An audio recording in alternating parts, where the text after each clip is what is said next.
तो current electricity जो topic हमारे पास ऑनगोइंग है, इसमें आज हम लोग सर्किट एनालिसिस पर पहले फोकस करेंगे। ठीक है, तो सर्किट एनालिसिस में आज हम लोग बेटा जो बेसिक डिस्कशन कर रहे हैं वो है व्हीटस्टोन ब्रिज कॉन्सेप्ट। इसके अलावा हम लोग मीटर ब्रिज कॉन्सेप्ट पर बात करें, पोटेंशियोमीटर पर बात करें और किरचॉफ्स लॉ पर बात करें। ये इंपॉर्टेंट कॉन्सेप्ट है। ठीक है, इनमें से जो मतलब फ्लक्चुएटेड या डायनेमिक क्वेश्चंस और न्यूमेरिकल्स बनेंगे वो बनेंगे किरचॉफ्स लॉ पर। बाकी व्हीटस्टोन ब्रिज है, पोटेंशियोमीटर है और मीटर ब्रिज है। इसमें अगर आपके दिमाग में बेसिक डायग्राम बिल्कुल सेट है तो क्वेश्चन में कहीं डिबेट नहीं खाओगे। इसमें क्या होता है कि जो न्यूमेरिकल आएगा ना, न्यूमेरिकल के लिए आपको जो बेसिक ज्योमेट्री है वो बहुत सपोर्ट करेगी, ये ध्यान रखना। तो बेसिक डायग्राम आपके दिमाग में बिल्कुल क्लियर होना चाहिए। ठीक है बेटा, तो चलिए हम लोग आज हम सबसे पहले व्हीटस्टोन ब्रिज पर ही बात करते हैं। तो व्हीटस्टोन ब्रिज देखिएगा ध्यान से।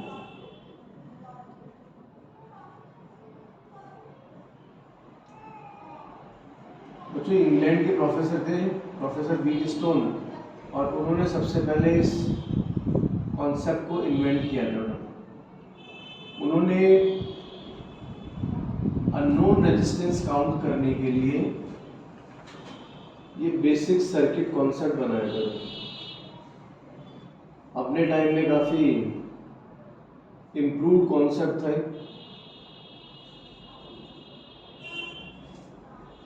कॉन्सेप्चुअली अनबीटेबल कॉन्सेप्ट है, कॉन्सेप्चुअली, क्योंकि आज तक इसके कॉन्सेप्ट में कोई चेंजेस नहीं आए। स्टार्टिंग से अब तक कॉन्सेप्ट वाइज कोई चेंज नहीं है। हाँ, टेक्निकली इसमें इम्प्रूवमेंट की ज़रूरत पड़ी है।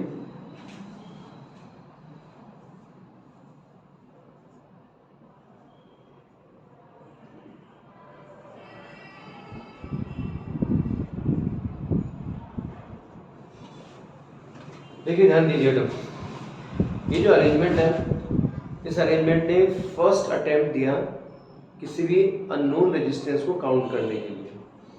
इस सिस्टम में जो एस आपको नजर आ रहा था, ये है अननोन रेजिस्टेंस की पोजीशन।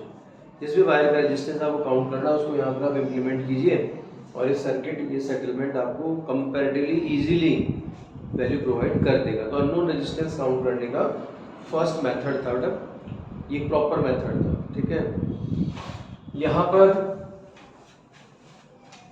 थ्योरेटिकल कॉन्सेप्ट के अकॉर्डिंग दिया गया रेजिस्टेंस पी क्यू का रेशियो, ध्यान से सुनना, इसका जो वर्किंग कॉन्सेप्ट है P by Q is equal to R by S.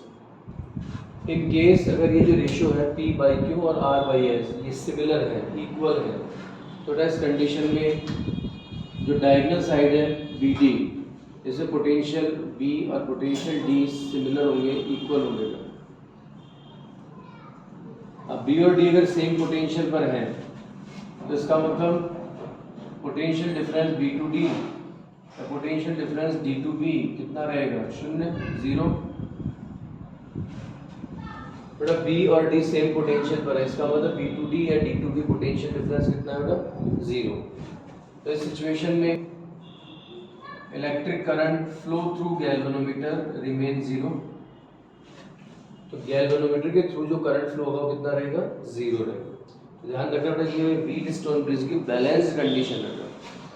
In balancing condition of Wheatstone bridge P by Q is equal to R by S. In this situation, potential of point B and D remain equal to each other, and potential difference between B and D remain 0. और आपको पता है current के flow के लिए, charge के flow के लिए पोटेंशियल डिफरेंस एक एसेंशियल रिक्वायरमेंट है। अब अगर B और D सेम पोटेंशियल पर है तो इनके बीच पोटेंशियल डिफरेंस कितना हो गया? 0।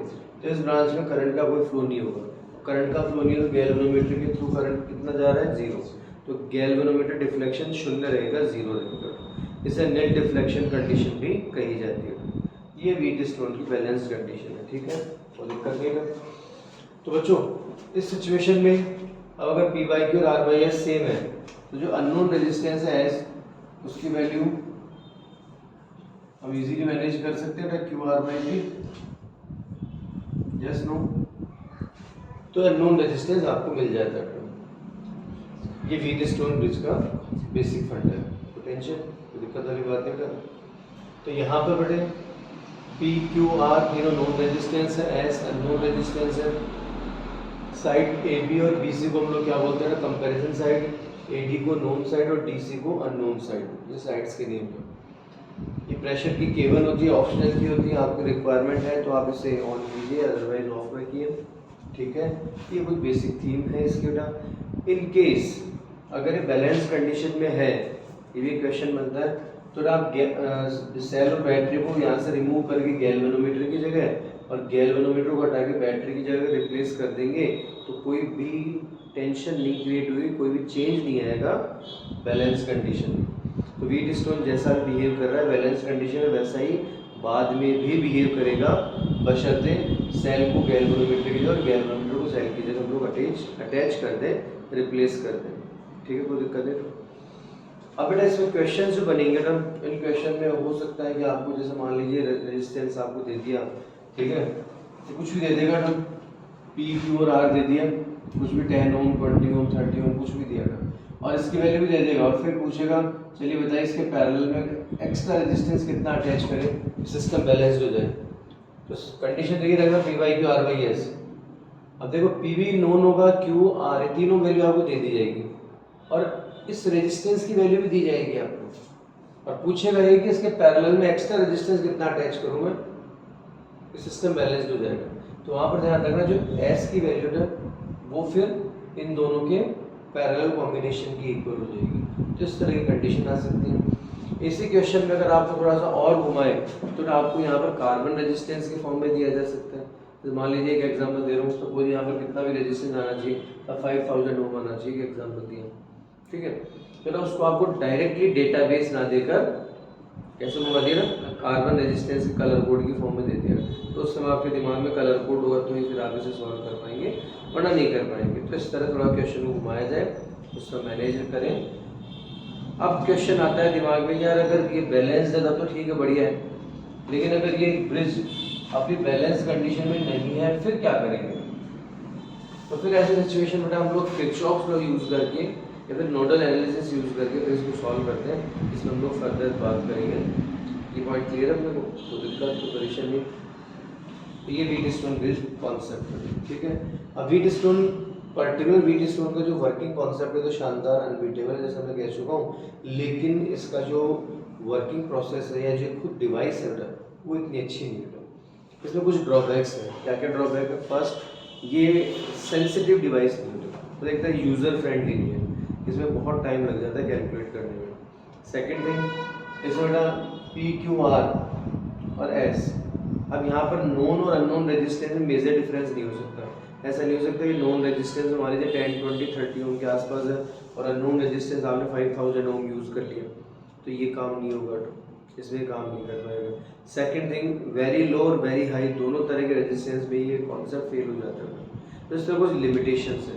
इन लिमिटेशन को दूर करने के लिए इससे एडवांस जो फीचर बना व्हीटस्टोन ब्रिज से, वो बना PO box, post office box. Post office box में जो कुछ कमियां रही उससे एडवांस बना फिर मीटर ब्रिज। तो नेक्स्ट कॉन्सेप्ट हम लोग मीटर ब्रिज पे ले लें, पीओ बॉक्स अभी दोबारा किसी काम का नहीं है, ठीक है। चलिए मीटर ब्रिज पर हम लोग बात करते हैं। हाँ जी, ध्यान दीजिएगा। तो बच्चों अब व्हीटस्टोन ब्रिज से अगला कॉन्सेप्ट देते हैं मीटर ब्रिज। ध्यान से सुनना चाहिए।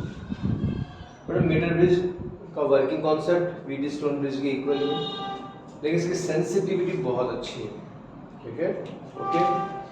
ध्यान दीजिए, metre bridge approx 1 metre length wooden top पर वेल अरेंज सर्किट होता है, ठीक है। मीटर ब्रिज में ये 2 एल शेप्ड कॉपर स्ट्रिप्स होती है ना, ये एल शेप्ड कॉपर स्ट्रिप्स, इनको हम लोग चाहे तो कुछ नेम दे सकते हैं।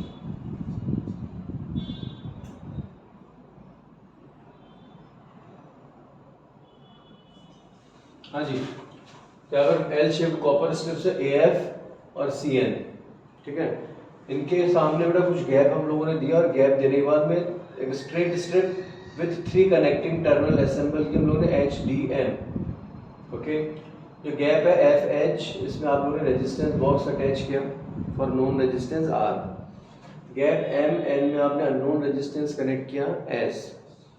जो मिड पॉइंट है D, उससे आपने गैल्वेनोमीटर और गैल्वेनोमीटर को फर्दर आपने जॉ की J या स्लाइडिंग की J से कनेक्ट कर दिया।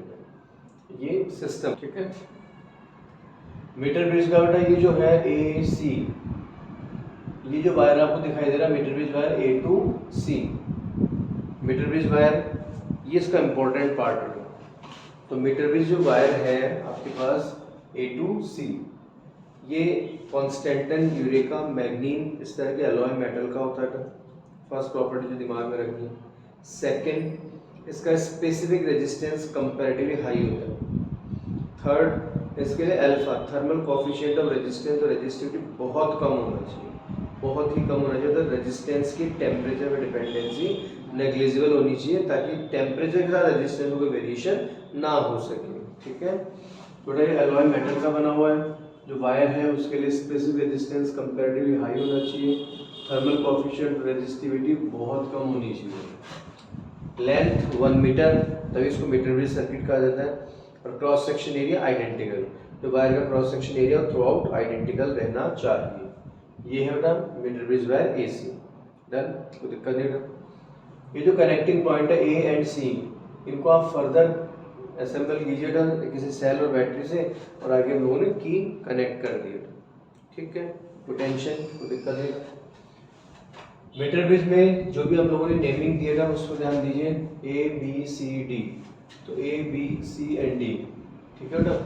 A to D unknown resistance, sorry known resistance R, तो A to D known resistance R हम लोग यूज कर लेंगे। D to C unknown resistance S, तो देखिए D to C unknown resistance S। पूरा A to B resistance P, तो A से B तक का जो रेजिस्टेंस होगा RAB, उसको कैसा ट्रीट करेंगे P, और B to C के लिए Q, ठीक है, कोई दिक्कत नहीं। वेरी फर्स्ट स्टेप, आप स्विच ऑन कीजिए। स्विच ऑन करने पर करंट फ्लो स्टार्ट होगा ना। ये current non stop point A पर अप्रोच करेगा। A पर अप्रोच करने के बाद 2 पार्ट्स में डिवाइड होगा, कुछ फर्दर मूव करेगा इस तरह से कुछ,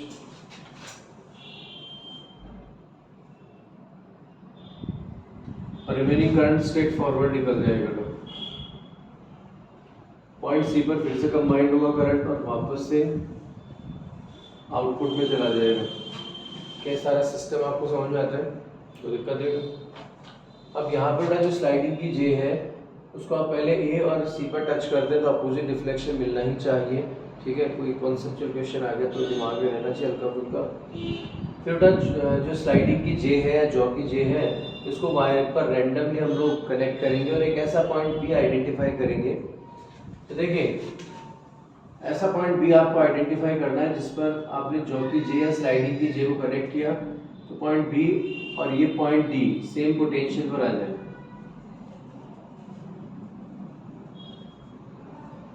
अब अगर पॉइंट B और पॉइंट D सेम पोटेंशियल पर आ जाएगा तो इसका मतलब B to D या D to B potential difference 0 हो जाएगा।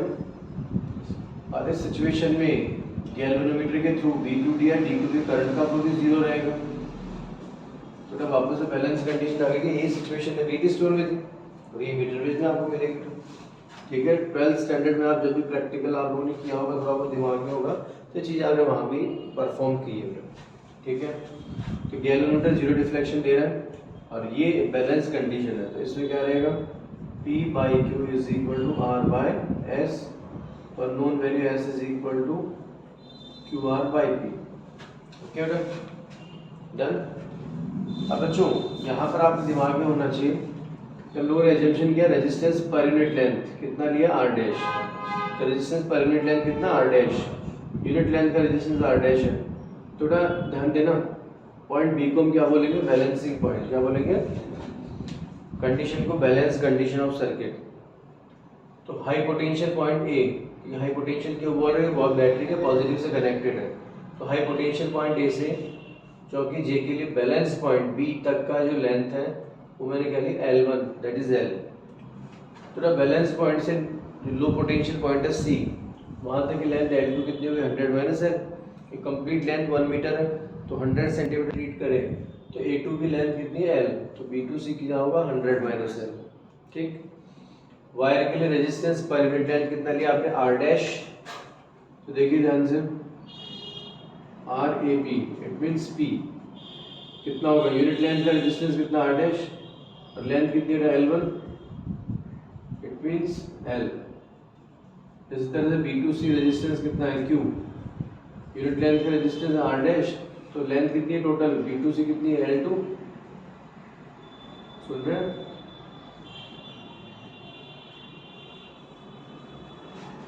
वैल्यू पुट कर देगा S is equal to Q कितना है term L2 into R dash upon P कितना है L1 इंटू R डैश, तो R डैश कैंसिल कर दे इंटू कैपिटल R, या फिर इसे 100 minus L upon L into R। अब देखिए फॉर्मूला में आपको डायरेक्ट नहीं करवा सकता था, लेकिन मैं 2-4 स्टेप इसलिए बढ़ाइए ना क्योंकि इसमें जो क्वेश्चन आएगा ना, इस क्वेश्चन में आपके माइंड में सेट होना चाहिए मामला कि कौन कहाँ कैसे सेटल हो रहा है। हो सकता है बच्चों कि अननोन रेजिस्टेंस आपको इस तरफ दे जाए, हो सकता है, तो फिर ध्यान रखना बेटा कि अगर अननोन रेजिस्टेंस यहाँ दे दिया तो इसका मतलब है कैपिटल R अननोन हो गया, एस नोन दे देगा आपको, तो फिर आपके पास ये जो फॉर्मूला है उसके अंदर कैपिटल R अननोन रेजिस्टेंस का टारगेट हो जाएगा, तो फिर ध्यान रखना ये एस ऊपर चला जाएगा। तो ये थोड़ा सेटलमेंट दिमाग में रखिए चलना। आप भाई हाई पोटेंशियल पॉइंट है उसकी तरफ से लेंथ 35 सेंटीमीटर, तो मतलब हाई पोटेंशियल की तरफ से बैलेंसिंग लेंथ 35 है, इसका होता है L1 की वैल्यू। लेकिन अगर वहीं पर लिख दिया हमने क्वेश्चन में न्यूमेरिकल में balancing length from low potential point, तो लो पोटेंशियल पॉइंट से बैलेंसिंग लेंथ है L2 की बात कर रहा है, तो 100 माइनस L की बात कर रहे हैं। तो थोड़ा सा इन चीज़ों पर नोटिस रखना, क्योंकि लैंग्वेज में घुमा सकता है, बाकी लोगों को चांस नहीं है, लेकिन अगर लैंग्वेज में घुमाए तो उससे क्या है जो बेसिक डायग्राम है और कॉन्सेप्ट है वो आपकी हेल्प करेगा क्वेश्चंस को सॉल्व करने में। याद रखेंगे, कोई दिक्कत कोई परेशानी नहीं। हाँ जी।